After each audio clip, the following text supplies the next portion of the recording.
Ah, there you are. You felt it, didn't you? That strange pressure behind your thoughts.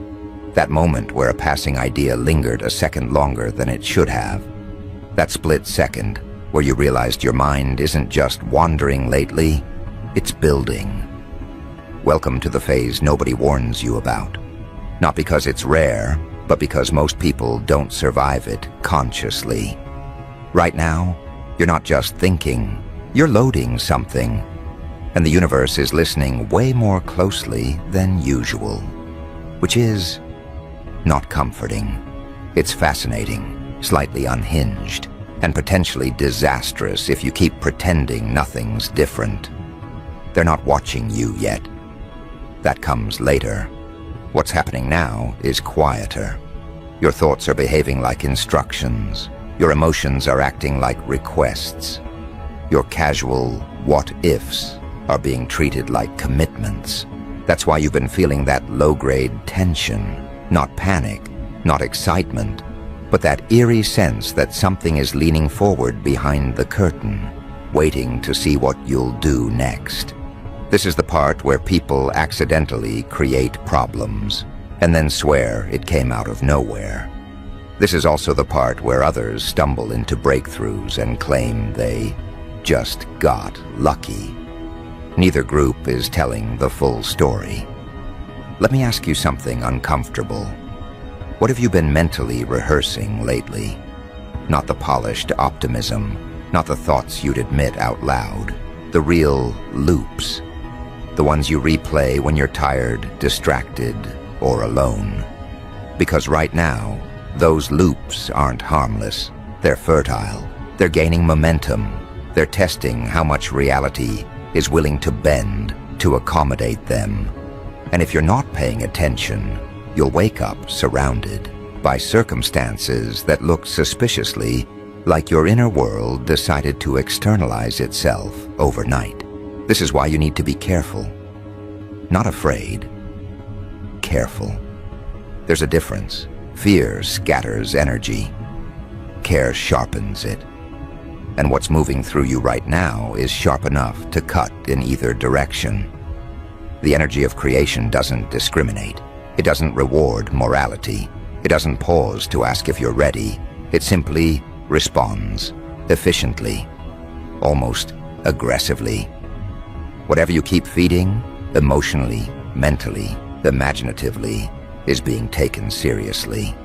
You might already be noticing the speed, how things are responding faster than they used to, how conversations feel loaded, how certain ideas refuse to stay hypothetical. You think about someone and they reach out. You imagine an outcome and the pieces start rearranging themselves without consulting you. You feel irritation and suddenly obstacles appear as if summoned. You feel curiosity and suddenly information finds you. It's subtle enough to dismiss, but persistent enough to feel intentional. That's the danger. And the opportunity. Most people think creation only happens when they're trying to make something happen. When they're visualizing intensely or setting intentions like they're filing paperwork with the cosmos. That's not what this phase is about. This is background creation, passive creation. The stuff that happens while you're telling yourself nothing is happening. The stray thoughts, the emotional residue, the stories you keep telling yourself about how things usually go. That's the raw material being processed right now. No ceremony required. And here's the part that usually irritates people when they finally see it. You don't get to opt out. You can only participate consciously or unconsciously. Either way, the process continues. Ignoring it doesn't stop it. It just hands the steering wheel to whatever habit has the strongest grip on your attention. And habits are lazy. They don't choose what's best. They choose what's familiar. That's why this moment feels contradictory. Calm, but intense. Quiet, but charged. Nothing dramatic is happening on the surface, yet everything feels like it's leaning forward, like the pause before a decision you didn't know you were making. This isn't pressure from outside. This is internal momentum reaching a threshold. And thresholds don't announce themselves politely. They reveal themselves after you've crossed them. You might feel tempted to drift, to daydream more than usual, to mentally rewrite the past, or fantasize about different futures. Normally that would just be mental noise. Right now, it's rehearsal. And rehearsals have consequences when the stage lights come on, whether you're ready or not. The energy moving through you doesn't distinguish between deliberate focus and idle imagination. It just multiplies whatever you linger on. This is where people get sloppy. They assume that because they're not doing anything, nothing is being built.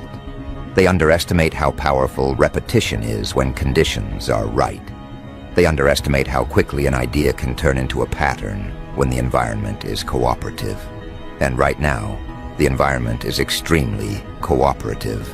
You might also notice people around you acting off, responding to you differently, misreading you, overreacting, projecting. That's not random. When your internal state shifts, even subtly, it changes how others orient themselves around you. Some will be drawn in, some will get irritated, some will suddenly reveal exactly where they stand without meaning to. You didn't cause it, you just triggered visibility. And here's the darkly funny part. You're not being asked to do more. You're being asked to stop feeding the wrong things, which sounds simple until you realize how much of your inner life runs on autopilot, how often you revisit frustration out of habit, how quickly you assume disappointment, how easily you rehearse outcomes you claim you don't want. During low energy periods, those habits take years to materialize into consequences. Right now, they're on fast forward. This is why people experience sudden turns during phases like this. Sudden success, sudden chaos, sudden clarity, sudden regret, same energy, different focus. Creation doesn't care what you call it. It just responds to what you keep alive. If you're feeling restless, that's normal. Restlessness is often the first symptom of unused potential, realizing it has leverage. Something in you knows it has influence right now, and it doesn't want to waste it. That can feel exhilarating or deeply uncomfortable depending on how honest you are with yourself. Because influence removes excuses. You can't hide behind "nothing I do matters" when evidence starts piling up to the contrary. This is also where people sabotage themselves accidentally. They feel the intensity and try to escape it, distract themselves, numb out, spiral. Anything to avoid the responsibility of precision. But avoidance is still focus. It still feeds something. And during periods like this, even resistance gets amplified. So no, this isn't about forcing positivity or pretending everything is fine. It's about awareness. About noticing where your attention naturally goes when no one is directing it. About catching yourself mid-thought and asking, is this what I want multiplying right now? Because multiplication is happening whether you supervise it or not. And here's the part that separates people who ride this wave from people who get dragged by it. You don't need control, you need clarity. Control tightens, clarity redirects. Control creates tension, clarity creates alignment. Right now, tension will just feed more tension. Alignment, on the other hand, allows creation to organize itself around something coherent. You may feel like something is being cleared out. Old frustrations losing their grip. Old fears feeling less convincing. Or oddly enough, becoming louder right before they fade. That's normal too. Patterns don't disappear quietly. They flare up when they realize they're losing relevance. Don't mistake that for regression. It's often the opposite. What you're standing in right now is not a conclusion. It's a setup, a preparation phase where small internal adjustments have disproportionate external effects. That's why you need to be deliberate without being rigid, observant without being obsessive, curious without being reckless. Because the next part of this isn't about what you create consciously. It's about what emerges when you stop feeding the things that have been quietly draining you for years, when you stop rehearsing limitations out of habit, when you let unfamiliar possibilities take up mental space without immediately shutting them down. And once that starts happening, once you notice how quickly things respond, when you shift even slightly, you're going to realize something unsettling and empowering at the same time. This intensity isn't random. It didn't show up to punish you or reward you. It showed up because you're finally capable of handling consequences faster than before. Most people never reach this phase because consequences terrify them. Not the obvious ones, but the subtle ones. The ones that arrive without drama and still change everything. You're different, not because you're fearless, but because you're tired of pretending that nothing you think, feel, or choose really matters. Right now, it matters more than usual. And that realization alone already separates you from most people moving through the world half asleep. What's happening now is refinement. The excess is starting to burn off, not explosively, methodically. Old emotional habits are losing efficiency. Old coping mechanisms aren't delivering the same comfort. Old narratives feel heavier than they used to. That's not loss, that's incompatibility. You're outgrowing patterns that only existed to help you survive versions of yourself you no longer occupy. This is why some things are starting to irritate you more than they should. Conversations that once felt harmless now feel draining. Environments that once felt neutral now feel loud. People who thrived on your availability are sensing a shift they can't quite name. You're not pulling away intentionally. Your energy is just reallocating. And reallocation always exposes dependencies. Here's the part people rarely acknowledge. When creation energy spikes, it doesn't just build new things. It reveals inefficiencies. It highlights leaks. It shines an unflattering light on where your attention has been going without a return. And once you see those leaks, you can't unsee them. You start noticing how often you give without replenishment. How often you entertain thoughts that never lead anywhere useful. How often you keep doors open out of politeness long after the air stopped circulating. This is not the moment to romanticize struggle. Struggle is not noble here. It's wasteful. Right now, effort without direction just feeds exhaustion faster. Precision matters more than intensity. Awareness matters more than ambition. You don't need to push harder. You need to stop bleeding energy into places that no longer deserve access. And yes, this is where things get uncomfortable. Because some of what you've been feeding isn't external. It's internal loyalty. Loyalty to outdated self-images. Loyalty to stories where you're always the one adapting. Loyalty to versions of yourself that learned to stay small to stay safe. That loyalty once served a purpose.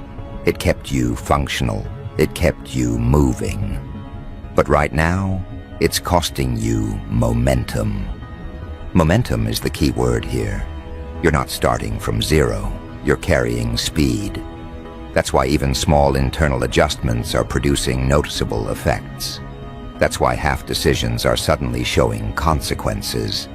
That's why hesitation feels heavier than action. When momentum is present, direction becomes everything.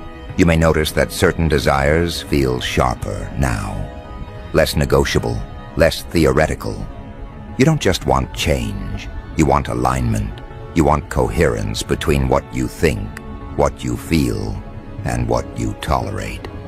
And tolerance is the silent architect of outcomes. What you allow repeatedly becomes structure. What you excuse becomes expectation. What you delay addressing eventually demands attention at inconvenient times.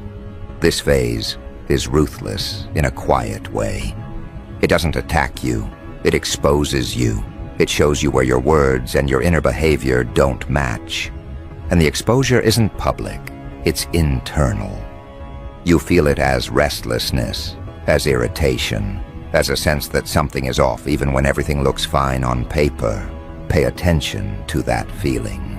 It's not dissatisfaction, it's calibration. Something in you is adjusting its standards. And once standards rise internally, reality has no choice but to respond eventually. The timing is unpredictable. The direction is not. You might also find that opportunities feel different now. Less shiny, more weighted. You're not drawn to everything that promises growth. You're drawn to what feels clean, what feels precise, what doesn't require you to abandon yourself to participate. That's discernment sharpening. And sharpening tools can cut you if you're careless. This is why you need to slow your reactions without slowing your awareness. Snap reactions right now can lock in paths you didn't intend to walk long term. Pauses are powerful here, not avoidance. Pauses, the kind that let you feel whether something expands you or just stimulates you temporarily. Temporary stimulation is seductive during high creation phases. It feels like progress. It feels like movement. But stimulation without alignment burns energy fast and leaves very little behind. Alignment, on the other hand, feels almost boring at first. Calm, clear, undramatic, until you realize how much ground it covers quietly. You may be tempted to test this energy, to poke at it, to see how far it goes. That's natural. Curiosity is part of the process. Just understand that experimentation carries more weight right now. Small experiments can snowball quickly, which is exciting and inconvenient, sometimes simultaneously. Notice how your internal dialogue is changing, not louder, sharper. You're catching yourself sooner, interrupting old spirals mid-sentence, questioning assumptions you used to accept automatically. That's not self-doubt, that's self-audit. And audits are how inefficiencies get eliminated. This is also why sleep, dreams, and idle moments may feel more vivid. When conscious distractions quiet down, background processing takes the lead. Insights arrive sideways. Solutions show up without formal invitations. Don't dismiss them because they didn't arrive through effort. Effort is not the only currency here. The mistake people make in phases like this is trying to define everything too quickly. Labeling, categorizing, explaining. That urge to box things in is a control reflex. Control reduces uncertainty, but it also reduces potential. Right now, potential thrives in space, in allowing things to develop without immediately forcing meaning onto them. You don't need to understand everything that's happening to cooperate with it. You just need to notice what feels draining versus what feels stabilizing. Notice what requires you to shrink versus what allows you to stay intact. Notice what you feel compelled to chase versus what seems to meet you halfway. That distinction matters now more than ever, because chasing creates friction, meeting creates flow. And flow during periods like this compounds faster than effort ever could. You may feel like certain doors are closing without discussion. That's not punishment, that's filtration. When your internal state shifts, anything incompatible naturally loses access, sometimes quietly, sometimes abruptly. Either way, the result is the same: less noise, more signal. And with more signal comes responsibility. Not responsibility in the heavy sense. Responsibility in the sense of authorship. You're beginning to realize that you're not just reacting anymore. You're shaping, even when you're not trying to. Especially when you're not trying to. That realization can feel isolating, because it means you can't fully relate to people who insist nothing they do matters, who blame randomness for patterns they refuse to examine, who treat their inner world like a junk drawer and wonder why their external life feels cluttered. You don't need to confront them. You don't need to explain yourself. Explanation dissipates energy here. Presence does more. Your shifts will speak for themselves, and not everyone will like what they hear. This is where discernment becomes protection, not walls, filters. You're learning where to place your attention so it multiplies something useful instead of something familiar. That learning curve is steep, but it's temporary. Once the calibration stabilizes, things feel simpler, cleaner, less effortful. But before that happens, there's a narrowing, a period where options feel fewer but more meaningful, where distractions lose their appeal, where you start choosing depth over breadth without consciously deciding to. That narrowing is not contraction, it's focus. And focus, right now, is the difference between accidentally recreating old cycles and allowing something entirely different to take shape. You may notice that your patience is changing, not thinning, clarifying. You're less willing to explain yourself, less interested in justifying boundaries, less motivated to keep things afloat that require constant emotional maintenance. That's not coldness, that's efficiency. And efficiency is a natural side effect of heightened creation energy.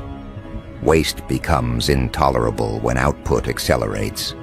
This is also where guilt tries to sneak in, wearing familiar disguises. The urge to soften your standards so others don't feel uncomfortable. The temptation to second-guess clarity because it might inconvenience someone else. Watch that impulse carefully. Right now, guilt is often just misdirected loyalty. Loyalty to older versions of relationships that were built around your availability rather than your alignment. Notice how some people respond when you stop overextending. Some will respect it instantly. Others will push. Others will suddenly become dramatic, confused, or distant. None of those reactions require your correction.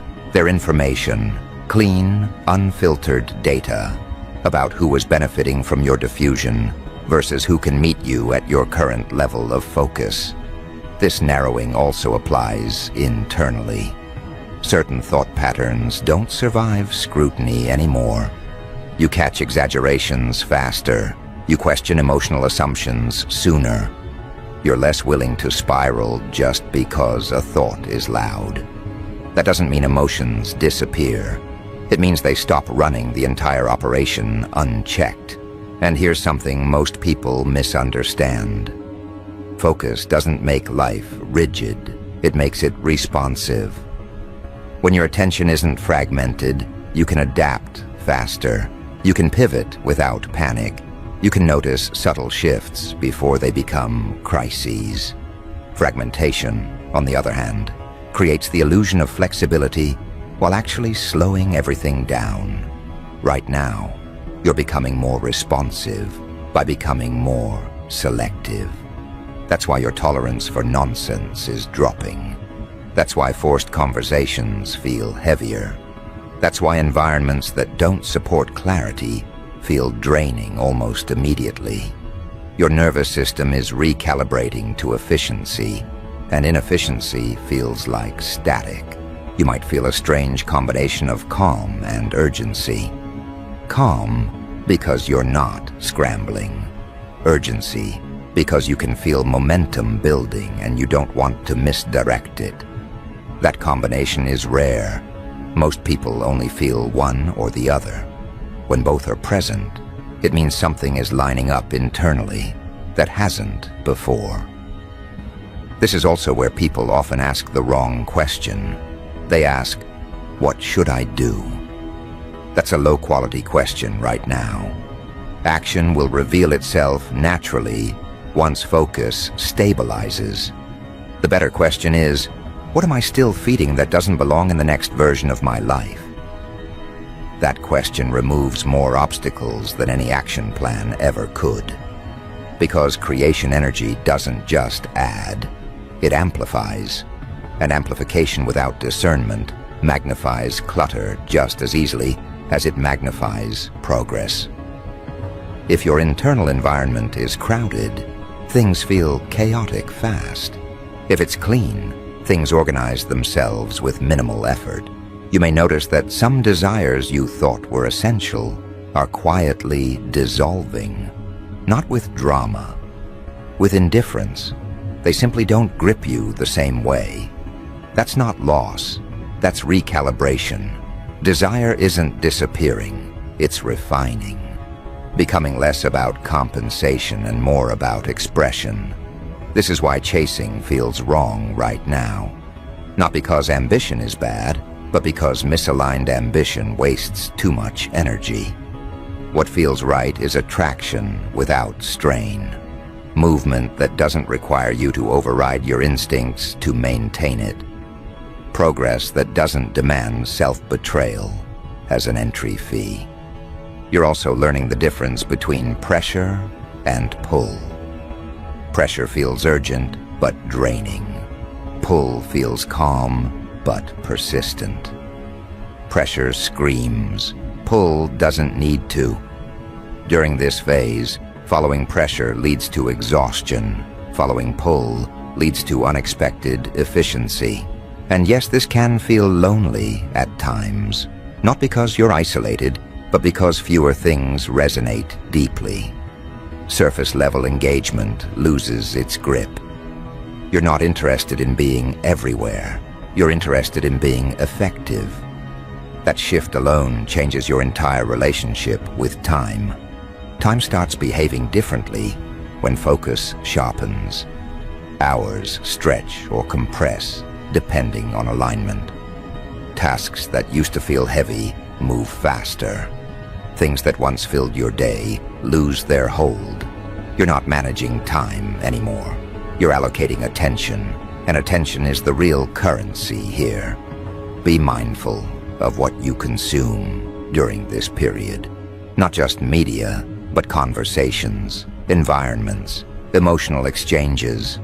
Consumption is creation's quiet partner. What you take in influences what you produce, even if you don't notice it consciously. Right now, influence travels fast. You don't need to eliminate everything. Extremes create backlash. What matters is awareness. Noticing how you feel after interactions. Noticing whether something stabilizes you or scatters you.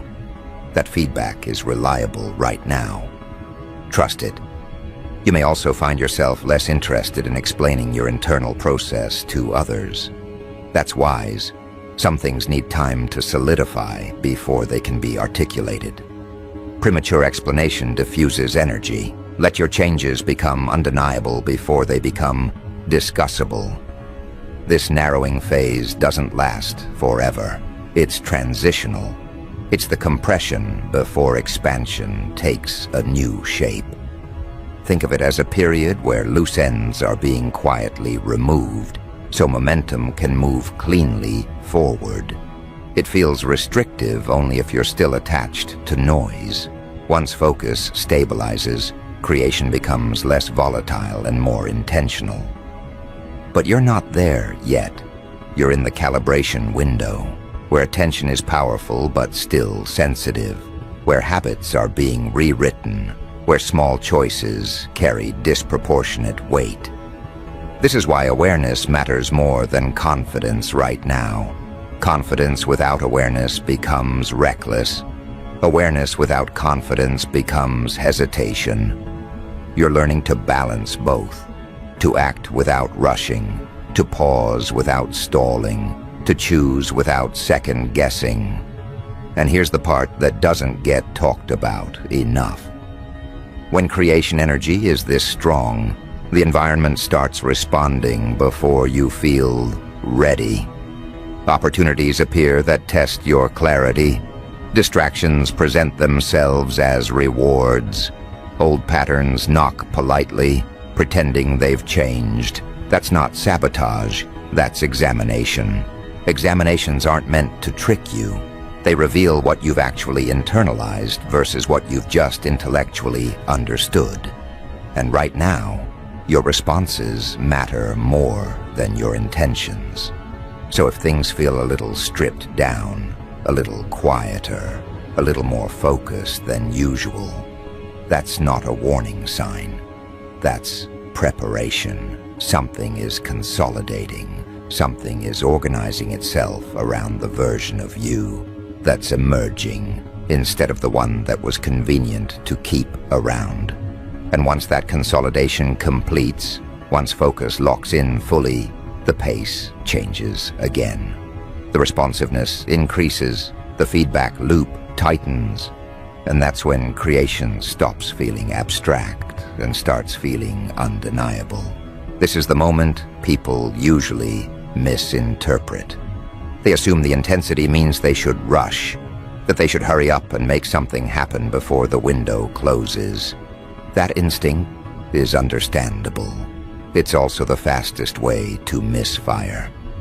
High creation energy doesn't reward speed. It rewards accuracy. It responds to precision, not panic. The reason you're being asked to be careful right now is not because danger is approaching, but because your influence has increased. When influence increases, mistakes carry more weight. Not dramatic mistakes, subtle ones. The kind that don't look like errors until you're living inside their consequences. You may notice that what you say casually seems to land harder than before. Words stick, opinions echo. Offhand comments take on lives of their own. That's not coincidence. That's leverage showing itself. Your presence is carrying more signal than noise, which means everything you put out has more traction. This is not the time to speak carelessly or entertain thoughts just because they're familiar. Familiarity does not equal truth, and right now, truth organizes reality faster than comfort ever could. There's also something else happening beneath the surface. You're becoming more aware of your internal timing. When to move, when to pause, when to wait without stagnating. That sense doesn't come from logic. It comes from alignment between thought, emotion, and instinct. When those three stop fighting each other, decisions become cleaner. You don't need elaborate justifications. You don't need consensus. You feel the click when something is right, and the drag when it isn't. This is why things are about to get super interesting. Not because chaos is coming, but because clarity is. And clarity has a way of rearranging everything that relied on confusion to survive. Relationships built on imbalance feel awkward. Goals built on compensation feel hollow. Habits built on avoidance feel exhausting. None of this is punishment. It's exposure. And exposure is uncomfortable only if you insist on holding on to what's being outgrown. You might feel moments of sudden certainty followed by moments of doubt. That oscillation is normal. It's not regression. It's calibration. Think of it as your internal compass adjusting to a stronger magnetic field. The needle wobbles before it settles. If you try to force it, you slow the process. If you observe it, it stabilizes faster. Right now, observation is power. Watching your reactions, watching what triggers urgency, watching what creates calm.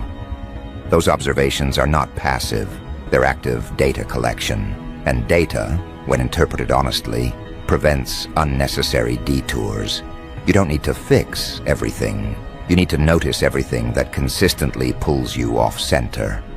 This is also where dark humor sneaks in. Whether you like it or not, you start seeing the absurdity of old patterns. How much effort went into maintaining things that never really worked. How serious you were about problems that evaporate the moment you stop feeding them. You might catch yourself laughing internally at situations that once felt heavy.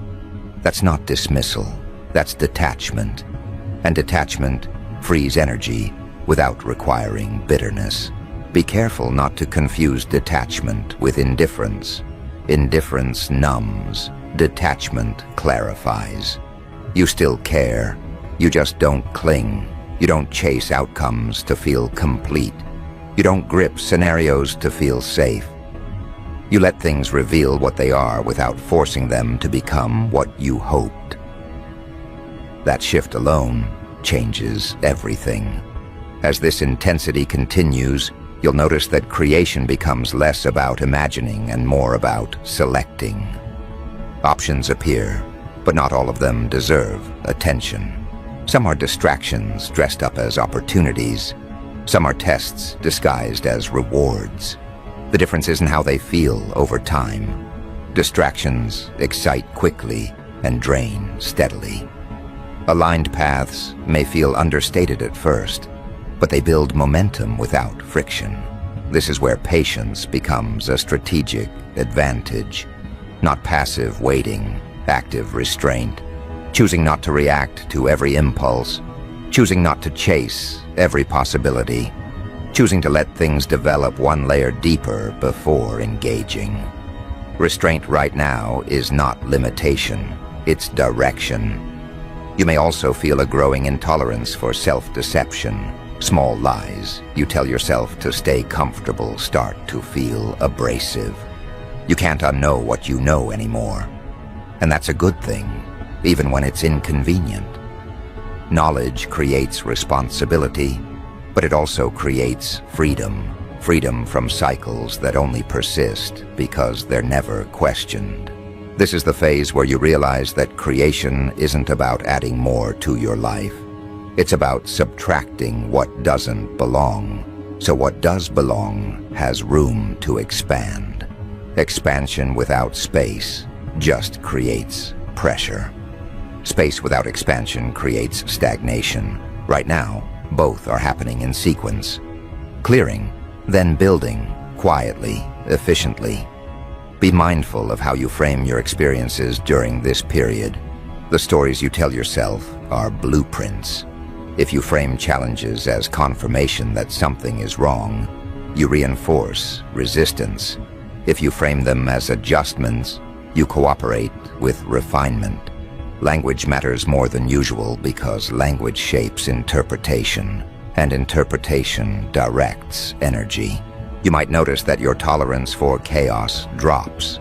Not external chaos necessarily, but internal disorganization, scattered thoughts, emotional clutter, unfinished loops.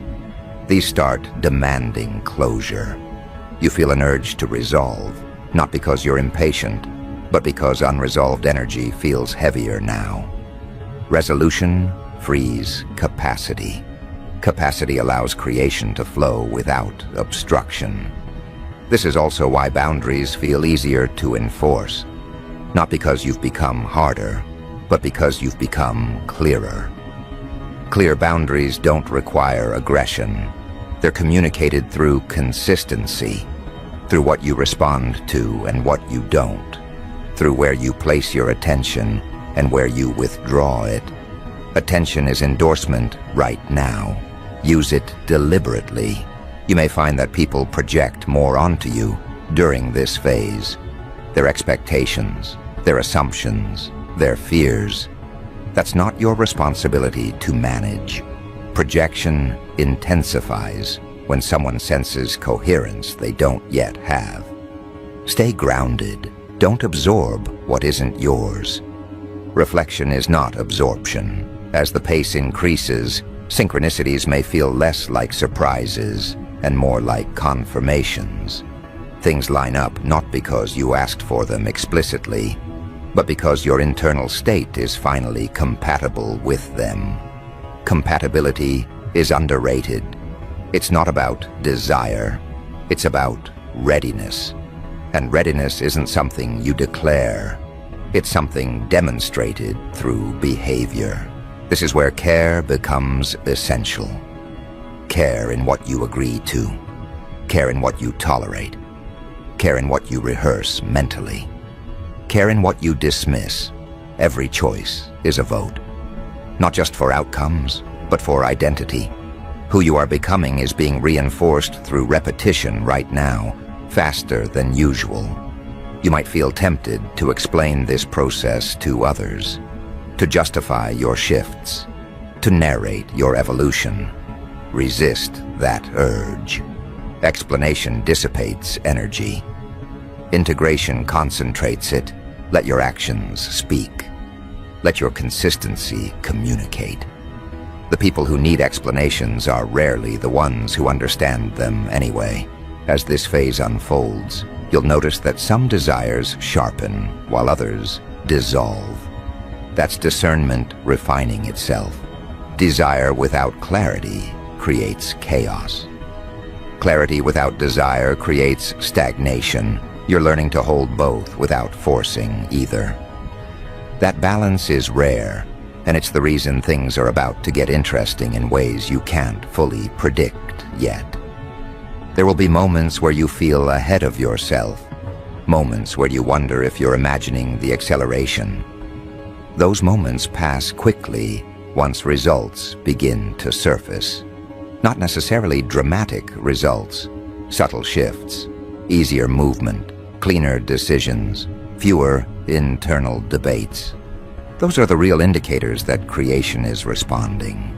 Be careful with impatience. Impatience doesn't speed things up. It distorts perception. It makes you overlook incremental progress because it doesn't match imagined timelines. Timelines are flexible right now. Direction is not. Stay oriented toward what feels coherent, not what feels urgent. You may also notice an increase in personal accountability. You catch yourself faster when you slip into old habits. You correct course sooner. That's not self-criticism, that's self-respect. Respect for your own capacity to influence outcomes. Respect for the energy moving through you. As creation becomes undeniable, you'll realize that power doesn't feel like domination. It feels like responsibility without burden. Choice without confusion. Movement without force. That's the paradox most people miss. Real influence is quiet because it doesn't need to announce itself. It shows up in results. This is why the warning matters. Be careful. Not because something bad is looming, but because something powerful is active. Power amplifies whatever it touches. Treated casually, it creates mess. Treated deliberately, it creates momentum that feels almost unfair in its efficiency. You're not meant to isolate during this phase, but you are meant to be selective. Connection that supports clarity accelerates growth. Connection that feeds confusion drains it. Choose accordingly. You don't need to cut ties dramatically. Distance often establishes itself naturally when alignment shifts. As you move forward, trust the signals you're receiving from your own experience. The sense of rightness, the subtle resistance, the quiet pull. Those signals are accurate right now. Doubting them out of habit only delays what's already organizing itself. This period won't last forever. The intensity will stabilize, the sensitivity will ease. But what you establish now sets the tone for what follows. This is a foundation phase disguised as a quiet stretch. Miss it, and you recreate old patterns at higher volume. Use it, and you step into a level of coherence that makes progress feel almost effortless. So yes, be careful, be aware, be precise. Because the energy of creation is very intense right now. Not loud, not chaotic. Intense in the way a focused beam is intense. And once you align with it fully, once you stop feeding what drains you, and start cooperating with what stabilizes you, things don't just change. They rearrange themselves around who you've become. And that's when you realize the warning was never about fear. It was about readiness.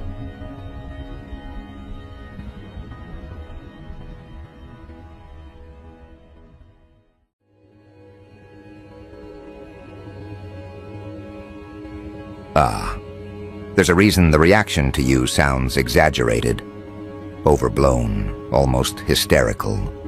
Stop existing like that. As if existence itself could violate a rule. As if simply occupying space in your own skin could be classified as a crime. That reaction isn't about drama, it's about exposure. Because nothing panics a system faster than something it can't regulate, can't predict, and can't discipline without admitting it was never neutral to begin with. And you walked in without asking how to behave. You didn't shout. You didn't demand attention. You didn't declare yourself important. You didn't posture. You didn't perform pain for sympathy or insecurity for approval. You just existed, calm, present, unbothered. And that's where everything started going wrong for them, because systems are not threatened by aggression. They are threatened by non-compliance that doesn't announce itself. Aggression can be punished. Resistance can be labeled. But quiet autonomy, that's harder. That slips through filters. That doesn't trip alarms until it's already too late. Look closely at the language they use around you now. Your presence is illegal. Your smile is dangerous. That's not metaphor for violence. That's metaphor for contagion. They're reacting the same way institutions always react when something spreads without permission. Not because it hurts people, but because it makes control optional. You represent the possibility that a human being can be self-contained, emotionally sovereign, and still functional. That idea alone destabilizes entire belief structures.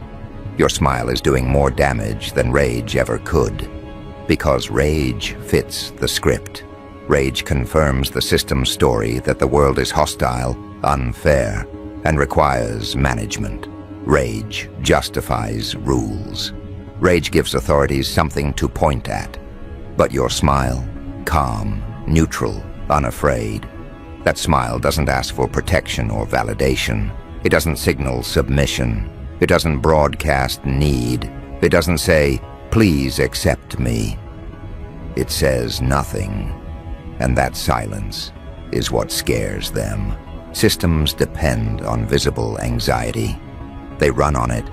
Anxiety makes people check themselves. Anxiety makes people hesitate. Anxiety makes people ask for permission. Anxiety makes people grateful for approval. Your smile is dangerous because it signals none of that.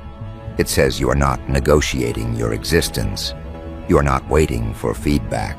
You are not scanning the room to see how much of yourself is allowed. And when people see that, something uncomfortable happens inside them. A question surfaces, a quiet one. A question they were trained never to ask. If they can exist like that, why am I still performing? That's where the panic comes from. Not from you being special, but from you being ordinary in a way that was supposed to be impossible. Calm without authority, confidence without permission, presence without apology. You didn't overthrow anything. You didn't rebel. You didn't break rules loudly. You simply failed to obey rules that were never written down. Rules everyone else silently agreed to follow because it made life easier. And by not following them, you exposed that agreement for what it was, optional. This is how civilizations actually collapse. Not with fire, not with invasions, but when enough people realize the rules they're living under were maintained by habit, fear, and mutual pretending. When belief erodes, power dissolves. And belief erodes fastest when someone demonstrates an alternative without preaching it. You didn't tell anyone to wake up. You didn't give speeches. You didn't post manifestos. You just lived in a way that made obedience look unnecessary. That's why the reaction feels absurd. Illegal in 69 countries. It's satire on the surface, but psychologically precise underneath. Because systems don't know how to categorize someone who isn't asking for a role. You're not the rebel. Rebels still define themselves in opposition. You're worse. You're uninterested. You're disengaged from the emotional economy that keeps people trading approval for safety. And once someone sees that as an option, they can't unsee it. Watch how people behave around you now. There's a recalibration happening. Micro-hesitations, overthinking simple interactions, a strange politeness mixed with distance. That's not respect yet. That's uncertainty. You don't fit the existing map. They don't know where to place you, and humans are deeply uncomfortable when their categorization systems fail. Categories are how control is maintained. When someone can't be categorized, they become unpredictable. Unpredictability is read as danger, even when it's peaceful. That's why your calm gets mislabeled as arrogance. Your boundaries get labeled as coldness. Your neutrality gets framed as superiority. Not because those labels are accurate, but because they restore hierarchy. They allow the observer to put you back in a box where they feel safe. Oh, they think they're better. That story is comforting. It means the system still works. It means nothing fundamental has changed. But deep down, they know that's not it. If it were arrogance, they'd recognize the pattern. Arrogance performs. You're not performing. Your presence is a problem because it doesn't feed the machine.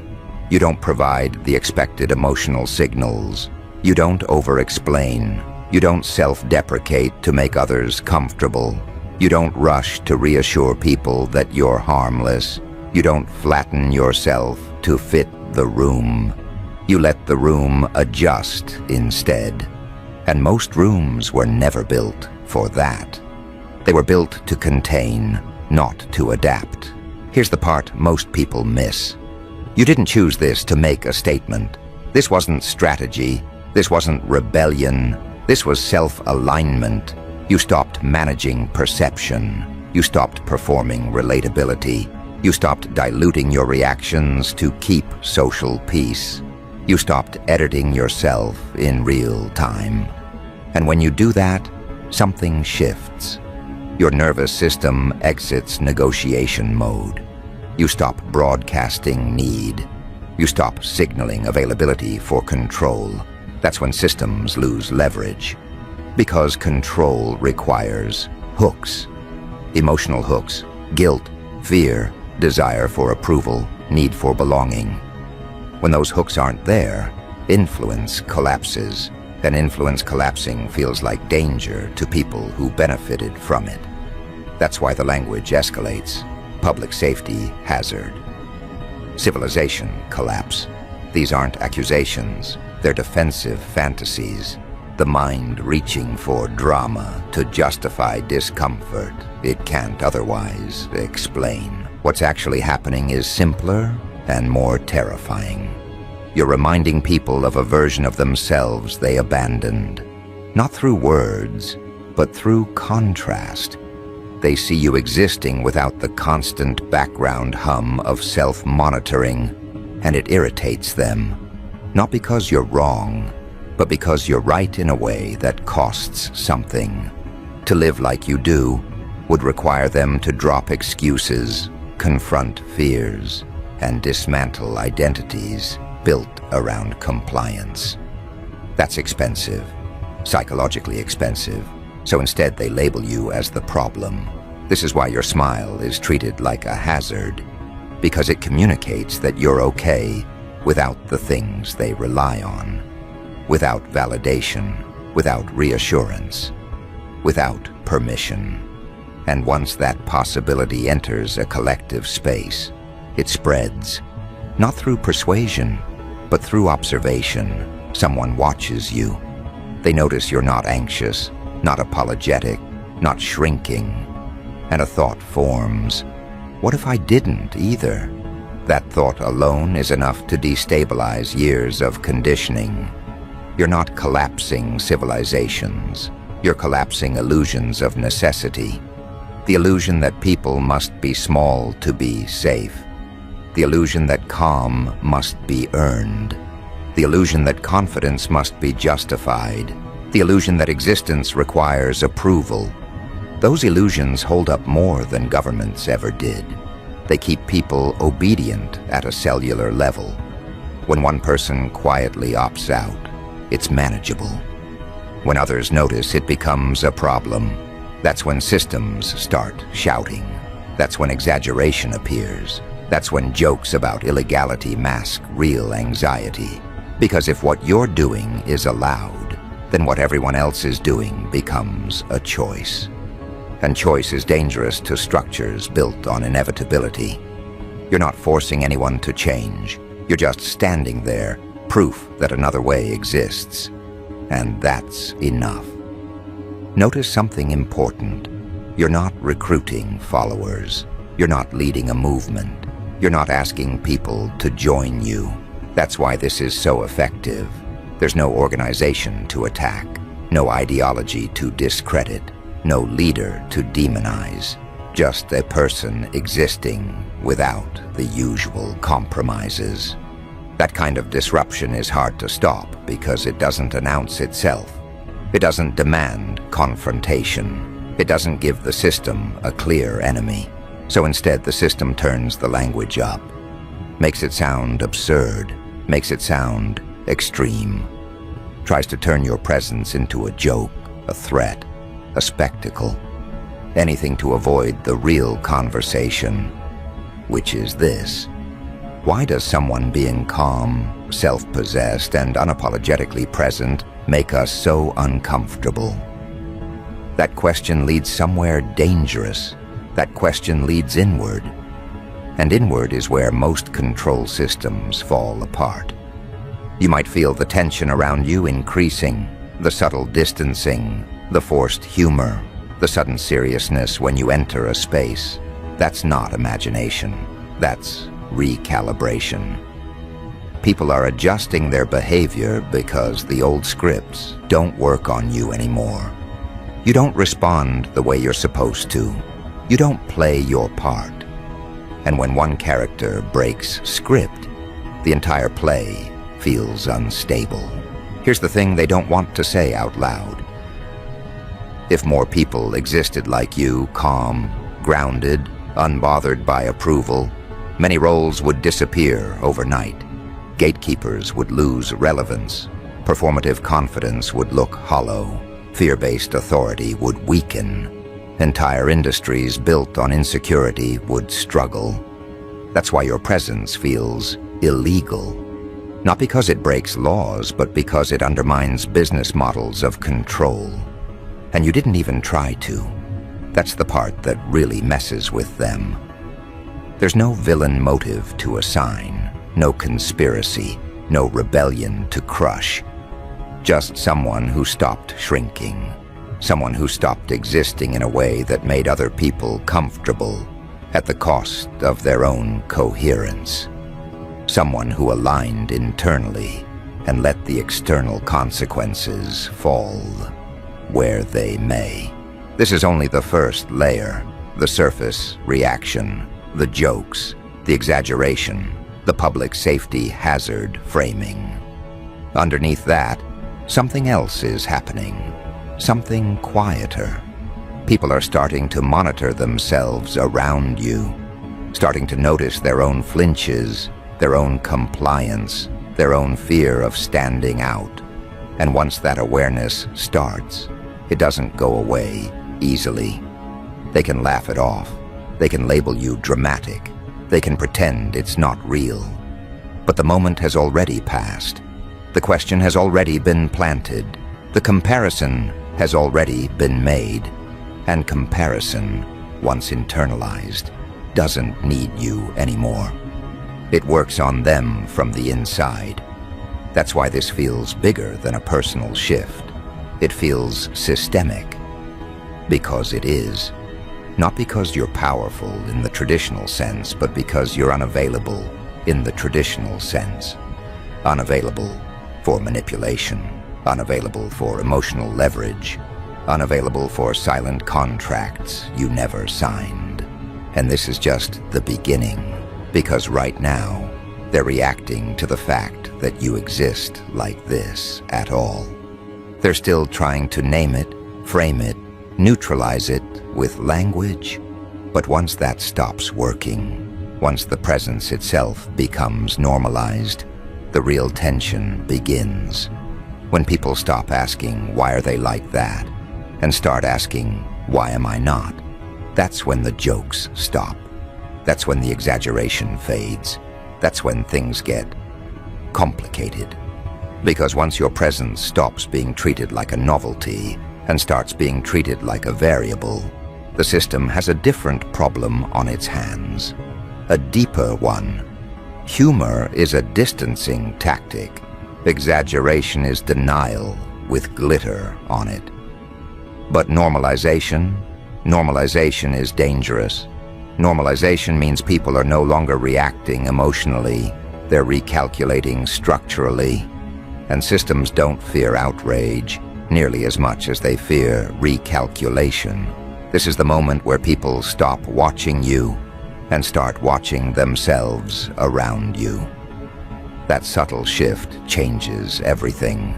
They begin to notice how tense they are when they enter rooms, how often they soften their opinions before speaking, how quickly they apologize for existing too loudly, too confidently, too honestly. They notice how much of their behavior is performative, how much of it is a negotiation for safety. And they notice, with growing discomfort, that you're not doing any of that. That's when your existence stops being funny and starts being instructional. Not because you're teaching, you're not. You're not correcting anyone. You're not evangelizing. You're not trying to wake people up. You're just standing there, unedited, uncompressed, unafraid, and somehow that does more damage than 1,000 speeches ever could. Because now the system can't frame you as an exception or an anomaly. You're not loud, you're not extreme, you're not reckless, you're calm, grounded, functional. And that combination is terrifying, because it removes the excuse. As long as freedom looks chaotic, people can justify avoiding it. As long as confidence looks arrogant, people can justify staying small. As long as autonomy looks dangerous, people can justify obedience. But you don't look dangerous. You look fine. Better than fine. You look regulated. You look clear. You look like someone whose nervous system isn't constantly bracing for impact. And that's when the internal questioning turns from curiosity into threat. This is where the idea of your presence being illegal becomes more than a joke. Because legality, at its core, is about what behaviors are permitted without punishment. And while no one has written laws against calm self-possession, there are emotional laws enforced every day. Laws about how much confidence is acceptable, how much certainty is allowed, how visible your comfort with yourself can be before it's seen as provocation. You've violated those laws, not by breaking them loudly, but by ignoring them entirely. And once people realize that ignoring them is possible, the enforcement mechanisms start to fail. Guilt doesn't land the same. Shame doesn't stick. Subtle social corrections bounce off instead of sinking in. That's when institutions, groups, and even individuals start escalating their response. Not because you did something new, but because the old methods stopped working. This is where the language turns sharp. Where calm gets rebranded as arrogance. Where boundaries get reframed as hostility. Where self-respect gets mislabeled as ego. These are not observations. They're attempts to reassert control. If they can redefine your state as morally suspect, then they can restore the hierarchy. They can put you back in a category where judgment is allowed. But the problem is, the category won't hold. Because nothing about you fits the accusation. You're not dismissive. You're not cruel. You're not condescending. You're not domineering. You're just unavailable for the usual games. And people can sense that. The accusation rings hollow even as they make it. That dissonance between what they're saying and what they're perceiving creates internal friction, and friction creates heat. That's the public safety hazard they're reacting to, not you. The heat. Heat spreads. Heat changes states. Heat forces movement. And once enough heat builds up inside a system, something has to give. People start to feel restless, irritable, dissatisfied in ways they can't explain. The routines that used to soothe them stop working. The narratives that used to comfort them feel thin. And every time they see you, calm, centered, smiling like nothing is wrong, it aggravates that restlessness. Your smile becomes a mirror they didn't consent to. Because your smile doesn't say, "I'm winning." It says, "I'm okay." And for someone who's built their entire identity around striving, performing, proving, and bracing, that's unbearable. If you can be okay without all that effort, then what does that say about the effort they've been expending their entire lives? Was it necessary? Was it chosen? Or was it fear disguised as responsibility? Those are not safe questions. Civilizations don't collapse when people get angry. They collapse when people stop believing the suffering was required, when people stop believing that tension equals virtue, when people stop believing that exhaustion is the price of worth. You are a walking contradiction to those beliefs. And contradictions are destabilizing because they don't argue. They exist. That's why the reaction escalates from humor to scrutiny. People start watching you more closely, analyzing your tone, looking for cracks, waiting for inconsistency, hoping you'll slip into the familiar patterns so they can relax again. Because if you fall apart, if you burn out, if you self-sabotage, then the world makes sense again. Then the system is justified, then the rules were real. But you don't. You remain steady, not perfect, not untouchable, just steady. You handle pressure without dramatizing it. You move through conflict without imploding. You respond instead of react. And every time you do, the explanation pool gets smaller. Luck doesn't explain it anymore. Privilege doesn't quite fit. Arrogance doesn't match the data. Something else is happening. And they don't like not knowing what that something is. So the narrative shifts again. Now it's not that you're dangerous, it's that you're unnatural. Too calm, too composed, too unaffected. As if peace itself were suspicious. As if regulation were a trick. That's what happens when dysfunction has been normalized for so long that health looks fake. When chaos is the baseline, stability feels like a threat. This is the point where some people start copying you. Quietly, awkwardly, in small ways. They stop over-explaining. They pause before apologizing. They hold eye contact a second longer. They don't rush to fill silence. They experiment with not performing. And when they do, they notice something shocking.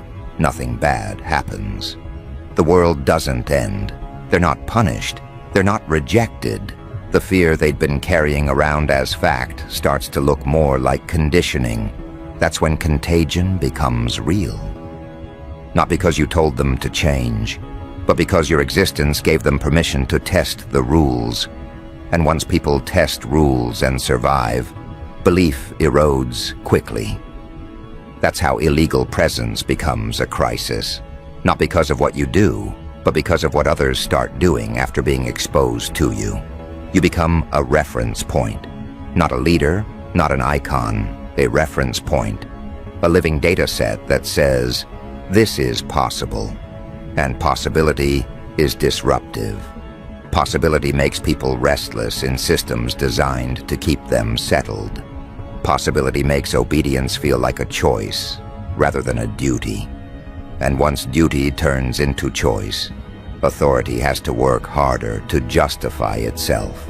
That's when you start noticing pushback that doesn't make sense on the surface. Overreactions, misinterpretations, people reading tone where there is none, assigning intent you never had. That's not about you. That's about containment. When systems feel threatened, they try to isolate the variable, turn it into a problem, a personality issue, a character flaw, anything that keeps it from spreading. But you're hard to isolate because you're not doing anything abnormal. You show up. You speak when you have something to say. You stay quiet when you don't. You don't overextend. You don't collapse under pressure. You don't beg for inclusion. You don't chase validation. And the more mundane your behavior is, the harder it is to frame you as dangerous, even though the effect you're having is anything but mundane. This is where the phrase, single-handedly collapsing civilizations, stops being hyperbole and starts being a diagnosis. Because civilizations at their core are shared agreements about reality, about what's normal, about what's acceptable, about what's required. And when those agreements are challenged by lived example rather than ideology, they weaken fast. You're not offering an alternative belief system, you're offering an alternative state of being. And states of being are harder to argue with. People can debate ideas, they can attack theories, they can ridicule philosophies, but they can't easily debate someone's regulated nervous system. They can't easily argue with someone who isn't flinching. They can't easily dismiss someone who isn't trying to win. That's why the tension around you feels strange, unnamed, diffuse, like something is wrong but no one can point to the cause. That's the hallmark of structural disruption. You may feel it too. The sense that interactions have more weight now, that conversations linger longer, that people are more careful with their words around you. Not because you're intimidating, but because they feel observed. Not by you, but by themselves. Your presence amplifies self-awareness, and self-awareness is uncomfortable in cultures built on distraction.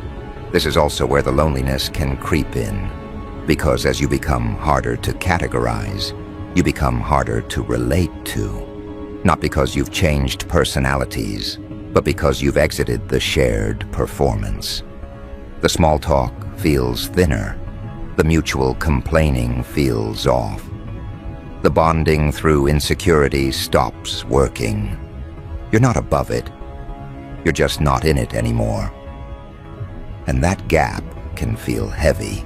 But understand this, the gap isn't between you and others. It's between states, between unconscious compliance and conscious choice. You didn't leave people behind. You stepped into a different mode of being. Some will follow, some will resist, some will pretend nothing happened. But the shift has already occurred. You can't unknow what you know now. You can't unfeel what regulation feels like. You can't unsee how much of the world runs on unexamined fear. That's why going back isn't really an option. You could perform again. You could soften. You could shrink. You could resume broadcasting the signals that keep everyone comfortable. But it would feel wrong in your body. Your nervous system wouldn't cooperate. You've tasted coherence. And coherence makes incoherence intolerable. Not morally, physiologically. Your system knows when it's lying now. This is the phase where your existence becomes quietly political, even if you want nothing to do with politics. Because politics at its root, is about how people organize power, behavior, and legitimacy. And you're reorganizing those things just by being consistent with yourself. You're demonstrating that authority doesn't have to come from force, fear, or hierarchy. It can come from alignment.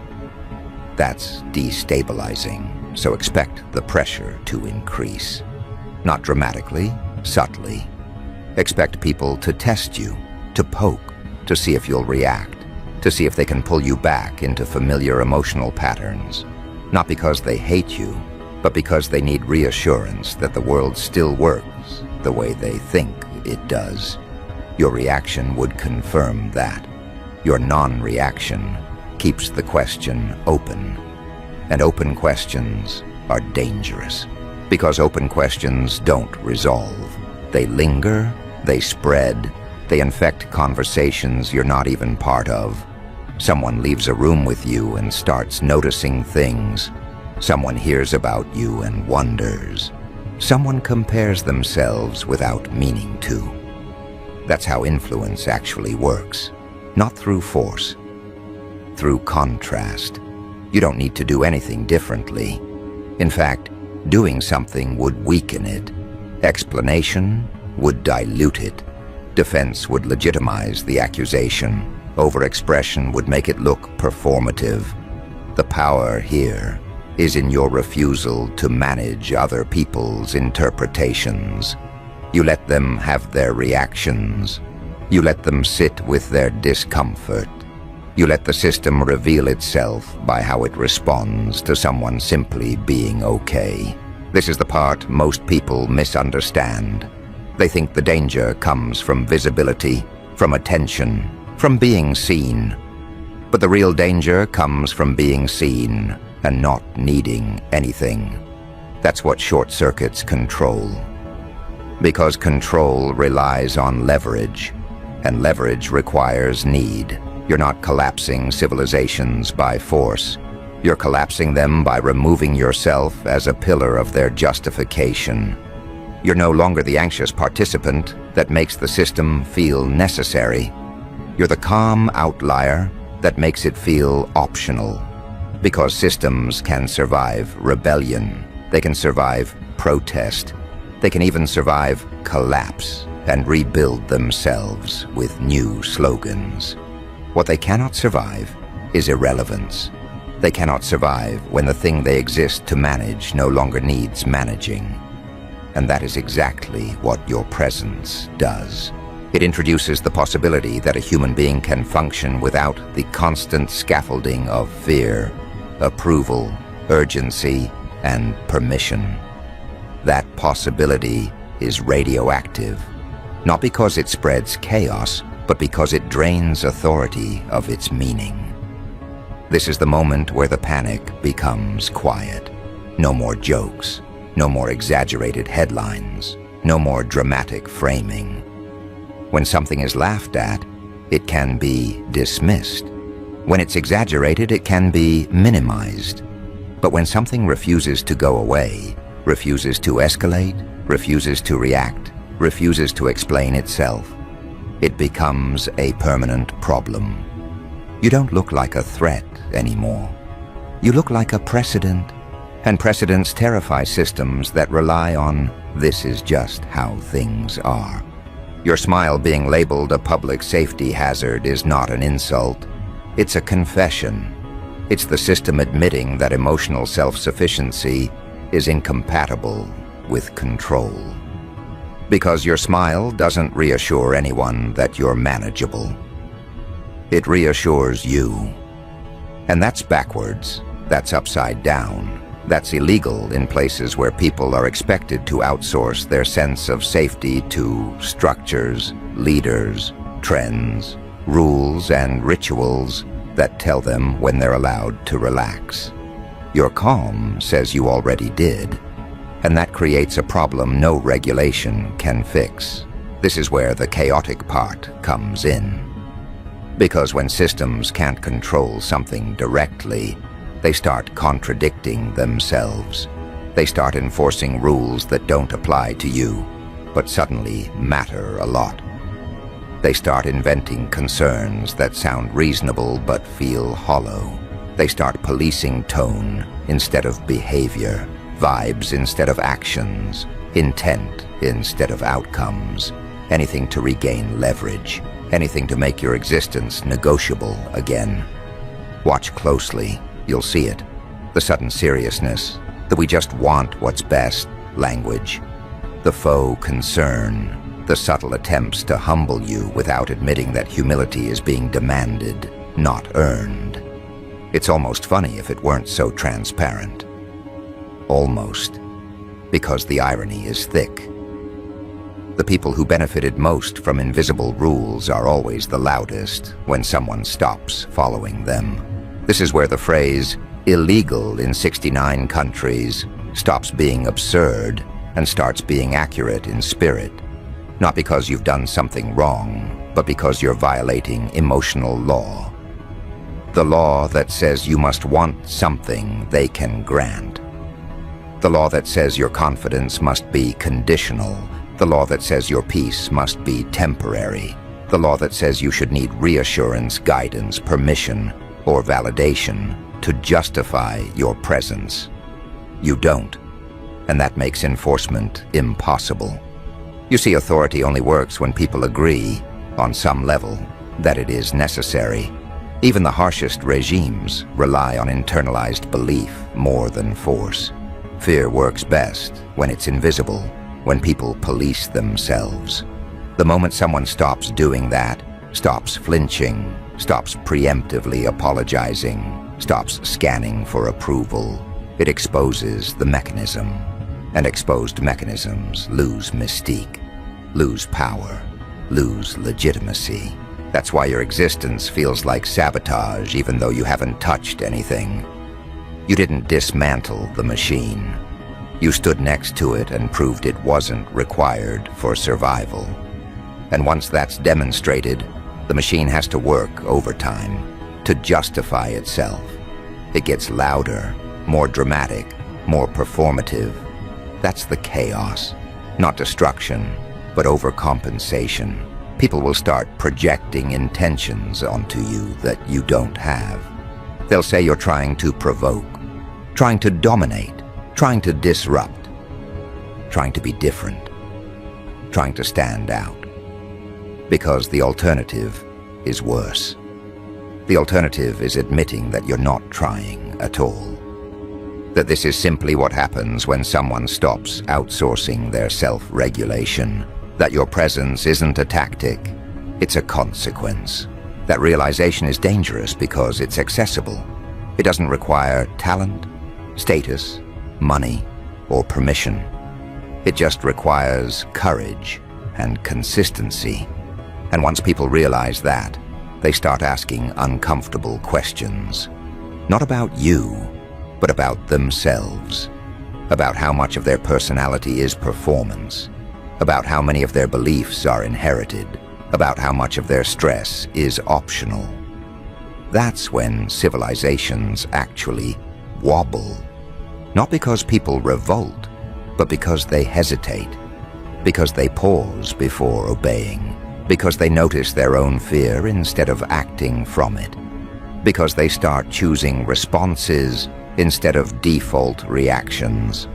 Because they realize they've been living in a constant state of low-grade emergency for no reason other than habit. You're a walking interruption to that habit. And interruptions spread. This is where the dark humor sharpens. Because the idea that your smile could be a hazard is ridiculous until you realize how many systems rely on people not smiling unless they've been told it's safe. How many environments depend on shared tension to function? How many hierarchies require everyone to pretend they're not afraid while being very afraid? Your smile isn't dangerous because it's smug or superior. It's dangerous because it's unafraid. Fear is currency. Fear buys compliance. Fear keeps people predictable. Fear makes people grateful for control. When fear drains out of a room, power dynamics shift. Conversations change, expectations loosen, authority feels heavier instead of comforting. That's why your presence changes the temperature. You're not heating things up, you're cooling them down. And systems built on constant friction don't like calm. Calm reveals inefficiency. Calm exposes unnecessary complexity. Calm makes people wonder why everything feels so hard all the time. This is also where the narrative turns inward for you, because you might start to feel the weight of what you're doing without intending to do it. The looks, the distance, the recalibration, the subtle tension. It can feel like you're doing something wrong just by existing, like you're breaking a rule you never agreed to. And in a way, you are. But that rule was never about morality. It was about manageability. You're not manageable anymore, not because you're wild, because you're stable. That's the paradox. Stability without dependence is the most destabilizing thing there is. It removes leverage, it removes urgency, it removes the need for intermediaries. It makes systems ask the question they're designed to prevent. What if we don't need this? Once that question enters collective consciousness, even quietly, things start to unravel, slowly, bureaucratically, psychologically, not in explosions, but in hesitations, in delays, in people not showing up the way they used to, in rituals losing meaning, in authority sounding defensive instead of confident. You'll notice it in the small things, rules being enforced inconsistently, leaders over-explaining, institutions doubling down on language instead of outcomes, people clinging to titles instead of competence. That's not strength. That's decay. And you didn't cause it. You revealed it by existing in a way that didn't require it. This is why your presence feels illegal. Because it doesn't fit into the operating system. You're not anti-system. You're post-need. And post-need is terrifying. To anything that exists to be needed, you're not attacking civilization. You're exposing how much of it is built on unnecessary tension, fear, and performance. The chaotic humor of it all is that you're being blamed for collapse when all you did was stop pretending the structure was holding you up. You stepped away, and it wobbled. Not because you pushed it, but because it was leaning on you more than anyone admitted. That's always how it goes. The quiet participants carry more weight than the loud authorities. When they disengage, things break. And you disengaged from one very specific thing: emotional compliance. You stopped agreeing to feel small, stopped agreeing to feel rushed, stopped agreeing to feel watched, stopped agreeing to feel indebted for existing. And once you did that, the system lost its grip. Not dramatically, subtly, which is worse. Because subtle loss of control is harder to counter than open rebellion. There's nothing to crush, nothing to ban, nothing to point at, just a growing sense that the old rules don't apply anymore. That's why the reaction feels surreal, like you're being accused of something that doesn't make sense, because it doesn't. You're not guilty of anything except coherence. And coherence is a threat in environments built on fragmentation. When people are fragmented, they're easier to guide, easier to sell to, easier to scare, easier to rank. Coherence collapses those leverage points. So yes, in a very real way, your presence is illegal in places that rely on disconnection to function, places where people are expected to be anxious, dependent, and externally regulated, places where smiling without permission is suspicious, where calm is interpreted as defiance, where not needing anything is seen as arrogance. You're incompatible with those places, and compatibility is not something you can fake anymore. You've crossed a threshold where your nervous system won't go back to pretending, where your body won't participate in rituals of fear, where your mind won't accept explanations that don't align with lived reality. That's irreversible. Once you've felt what it's like to exist without constant internal negotiation, you can't unlearn it. You can't unknow that most of the pressure was optional. This is why the ending of this story isn't resolution, it's acceleration. Because the more normalized your presence becomes, the more people around you start adjusting. Some will resist harder, some will quietly adapt, some will drift away, some will watch from a distance, trying to figure out what changed without admitting that they know. And all of that movement creates friction. Friction creates heat. Heat creates transformation. Civilizations don't collapse overnight. They transform, fracture, reorganize.